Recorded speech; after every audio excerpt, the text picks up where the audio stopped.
কিস্তি তুলে হলো আপনাকে কুরবানি দিতে হবে। এখন বলবেন কিস্তি তুলে কুরবানি দিতে হবে মানে? আচ্ছা, কিস্তি তুলে যদি আপনার মেয়ের বিয়ে দিতে পারেন, কুরবানি দিতে পারবেন না? আমার কথা বুঝতে পারছেন না?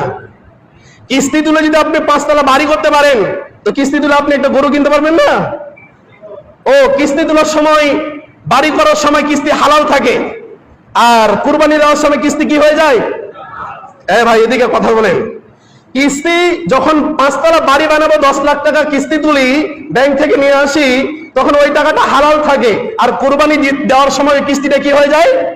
হারাম হয়ে যায়। আমাদের নলেজ অনেক সুন্দর আছে, অনেক সুন্দর আছে, আমাদের মেন্টালি অনেক সুন্দর। আমরা কিস্তি তোলার সময় ভাবি কি এটা হালাল, 10 তলা বাড়ি করব, হুজুরের কাছ থেকে ফোন করে, হুজুর টাকা তো কিছু শর্টে যাচ্ছে, টাকা আছে আমার ব্যাংকে, তবুও যদি টাকাটা না উঠাই, সরকার তো আমাকে ধরে ফেলবে, এত টাকা কোথায় পেলা? তো এই লোনের উপরে টাকাটা না নিলে তো হয় না।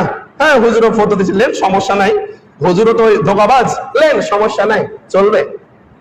এখন আপনাকে আমি যেটা বলতে যাচ্ছি, আপনার টাকা জমা আছে, 5 তলা বাড়ির মালিক, আপনাকে ধার করে কুরবানি দিতে হবে কেন? আমি কি বোঝাতে চাচ্ছি শুনেন।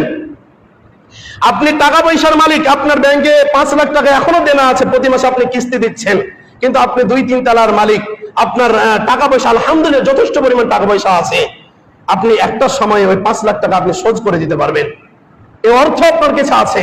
কিন্তু এই কুরবানির সময় আপনার কাছে টাকা নাই। কি নাই? টাকা নাই। আপনার নিজের ভাইয়ের কাছ থেকে হলেও, আপনার প্রতিবেশীর কাছ থেকে হলেও, যার কাছ থেকে হলো ধার করে হলো আপনাকে কুরবানি দিতে হবে। কুরবানি আপনাকে দিতে হবে, কুরবানি মাপ নাই আপনার। আপনি বলবেন এটা কি ফরজ বিধান? না, এটা ফরজ বিধান না, তবে এটা আল্লাহর একটা হুকুম। আপনি মানবেন না কেন? আমার প্রশ্ন, আপনি মানবেন না কেন?